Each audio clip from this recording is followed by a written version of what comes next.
এই আয়াতে বর্ণিত হয়েছে কিভাবে একজন মুমিন ক্রমে ক্রমে ঈমান হারায়, কিভাবে একজন মানুষ ঈমানের মতো মহামূল্যবান জিনিস পাওয়ার পরেও পরিশেষে তা হারিয়ে ফেলে।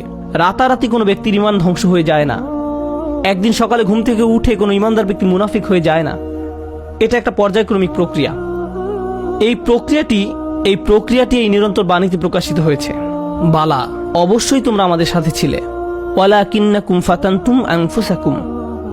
আমি প্রথমে সহজ অনুবাদ বলছি, পরে ব্যাখ্যা করব। ওয়ালাকিন্নাকুম ফাতানতুম আনফুসাকুম। 1 নম্বর, তোমরা নিজেরাই নিজেদের বিপদগ্রস্ত করেছ। আরবিতে ফাতানা শব্দটির অর্থ হচ্ছে কোনো কিছুতে পরীক্ষাতে ফেলা। স্বর্ণ গলিয়ে তার খাদ ফেলে দিয়ে ধীরে ধীরে বিশুদ্ধ করার প্রক্রিয়াটিকেও ফাতানা বলা হয়।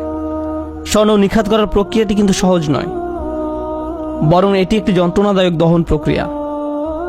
ফাতানতুম আনফুসাকুম এর অনেকগুলো ব্যাখ্যা আছে, তবে আজকের খুতবার জন্য একটা বিষয়কে হাইলাইট করব। তুমি নিজেকে বারংবার জেনে বুঝে এমন পরিস্থিতিতে ফেলেছ যেখানে তোমার ঈমান পদে পদে কঠিন পরীক্ষার সম্মুখীন হবে। এখানে জিনিসটা বোঝার চেষ্টা করুন, ঈমানের জন্য ক্ষতিকর হবে জেনেও আপনি বারবার নিজেকে এমন পরিবেশের সম্মুখীন করেছেন এবং নিজেকে বুঝিয়েছেন আমি এটা সামলে নিতে পারবো।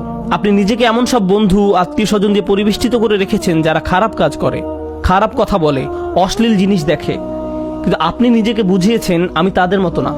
আপনি বারবার ওই সব পরিবেশে যেতেন, আপনি এমন সব আড্ডায়, জায়গায়, পরিস্থিতিতে দিনের পর দিন, মাসের পর মাস, বছরের পর বছর মিশেছেন। আপনি নিজেকে প্রবোধ দিয়েছেন এইসব আমার উপরে কোনো প্রভাব ফেলবে না, সবাইকে প্রভাবিত করলেও আমাকে করবে না।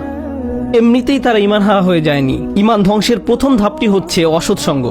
তারা নিজেদেরকে সন্দেহজনক পরিস্থিতিতে ফেলে রাখত, আর তারা ভাবতো এতে তাদের উপর কোনো প্রভাবই ফেলবে না। আমি একটি হালকা উদাহরণ দিব, আশা করি পয়েন্টটা আপনারা বুঝতে পারবেন। বাসায় যখন অনেক তেল মশলা দিয়ে রান্না করেন তখন সারা বাড়িতে সেই গন্ধে ভরে যায়। আপনি বাসার ভেতর থেকে সেই গন্ধ বুঝতে পারবেন না, কিন্তু যখন বাইরে থেকে একজন বাসায় প্রবেশ করে, বিশেষত কোনো আরব যদি আসে, সে ভাবে যে কোনো দূষিত পরিবেশে এসে পড়েছে। কয়েক ঘন্টা পার হওয়ার পর সে অভ্যস্ত হয়ে যায়, শুধু অক্সিজেন মনে হয়।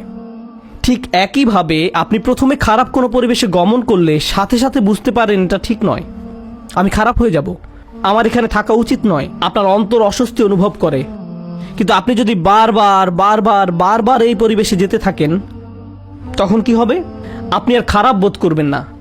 কেউ যদি জীবনে প্রথমবার কোনো ধূমপায়ীর পাশে বসে, তখন সিগারেটের গন্ধে সে কাশতে থাকবে, চোখ দিয়ে পানি আসবে, ফ্রেশ বাতাসের জন্য ছটফট করবে এবং সে দ্রুত সেই জায়গা ছেড়ে চলে যেতে চাইবে। বছরখানেক পর এটাই তাদের অক্সিজেনে পরিণত হয়।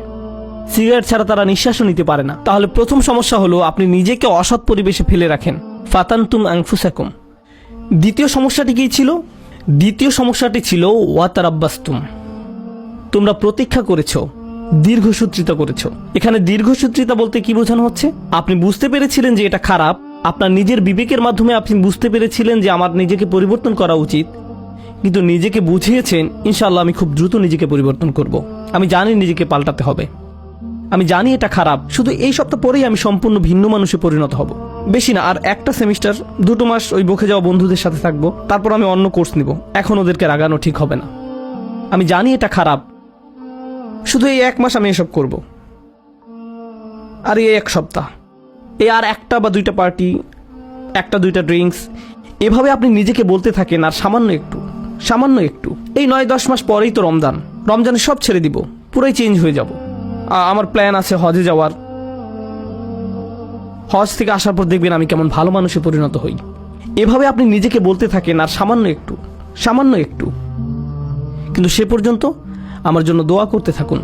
ওয়াতারাব্বাসতুম। এই মুহূর্ত থেকে নিজেকে পরিবর্তন করতে চান না, আপনি নিজেকে শুধু খারাপ পরিবেশে ফেলেই রাখছেন না, এখনো নিজেকে পরিবর্তনের জন্য কোনো পদক্ষেপ নিতেও প্রস্তুত নন। মনে হচ্ছে আপনার কাছ থেকে অনেক বেশি কিছু চাওয়া হচ্ছে। যেভাবে আছেন সেভাবেই থাকতে চান, আরো কিছু খারাপ উপভোগ করতে চান।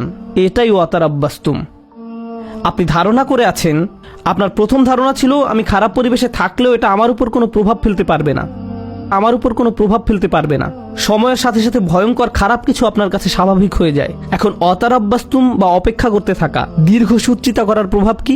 আপনি ভাবছিলেন আপনি যে কোনো সময় এই খারাপ কর্ম পরিত্যাগ করতে পারবেন, সব খারাপ সঙ্গ থেকে যে কোনো সময় সরে আসতে পারবেন। আরে আমি তো আর আসক্ত না, আমার তো আর এটার দরকার নেই, আমি তো আর এর সাথে আটকে যাইনি, যখন তখন বেরিয়ে যেতে পারবো। কিন্তু বাস্তবতা এটা নয়। যত বেশি সময় আপনি এর সাথে জড়িয়ে থাকবেন আপনি তত বেশি এতে আসক্ত হবেন। তারপর এর থেকে বেরিয়ে যাওয়া অসম্ভব হয়ে পড়ে। আপনি আষ্টে পৃষ্ঠে মাথা পড়েন, সম্পূর্ণ ডুবন্ত অবস্থায় নিজেকে আবিষ্কার করেন। আপনি এখন জানেনও না এই পরিবেশের বাইরে সুস্থ জীবনের মানে কি। এরপর আপনি নিজেকে বলতে শুরু করেন, অনেক দেরি হয়ে গেছে, আর সম্ভব না। এরকম ঘটার পর এক অপরাধ বোধের জন্ম নিবে। আমি বহুদিন ধরে এত এত পাপ কাজ করে আসছি, আমার আরো অনেক আগেই তওবা করা উচিত ছিল, এখন অনেক দেরি হয়ে গেছে। নিজেকে খারাপ ভাবতে অথবা মনের ভেতরে অনুশোচনা নিয়ে বেশি দিন কাটাতে কেউই পছন্দ করে না। তখন শয়তান এসে বলবে, তুমি এত অপরাধ বোধে ভুগছো কেন? তোমার তো কোনো দোষ নেই। এই ইসলাম নামের জিনিসটাই তোমার মনের ভেতর যত অপরাধ বোধের জন্ম দিয়েছে। এই ইসলাম বলছে এটা হারাম, ওটা গুনাহ, এভাবে কথা বলবে না, ওটা খেও না, অমুকটা দেখো না, ওখানে যেও না। এই ইসলাম তোমাকে নিজের সম্পর্কে খারাপ ধারণা দিচ্ছে। আচ্ছা, এই ইসলাম যে এত কঠিন সব নিয়মকানুন মেনে চলতে বলছে, এটা সত্য কিনা তুমি কি নিশ্চিত? শয়তানের ওয়াসওয়াসা শুনে বিভ্রান্ত ব্যক্তি ভাবতে থাকে, আমি আসলে কেন ইসলামে বিশ্বাস করি? মনে হয় যেন ইসলাম চায় না আমি আনন্দে থাকি। আমি শুধু আমার জীবন উপভোগ করতে চাই, আমি সুখী হতে চাই, আমি স্বাধীনভাবে বন্ধু বান্ধবের সাথে মৌজ মাস্তি করতে চাই, জীবনকে সর্বোচ্চ উপভোগ করতে চাই।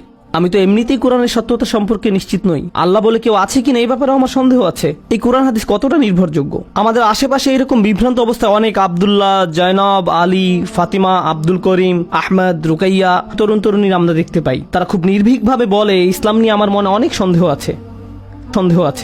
আর এই মানুষগুলো এমন নয় যে তাদের দর্শন শাস্ত্রে পিএইচডি রয়েছে বা ইসলামের ইতিহাসে ব্যাপক জ্ঞান রয়েছে, কিংবা এইসব বিষয়ে বহুদিনের অধ্যয়নের ফলে তাদের মনে ধীরে ধীরে সংশয়ের জন্ম নিয়েছে। আসল ব্যাপার তা নয়।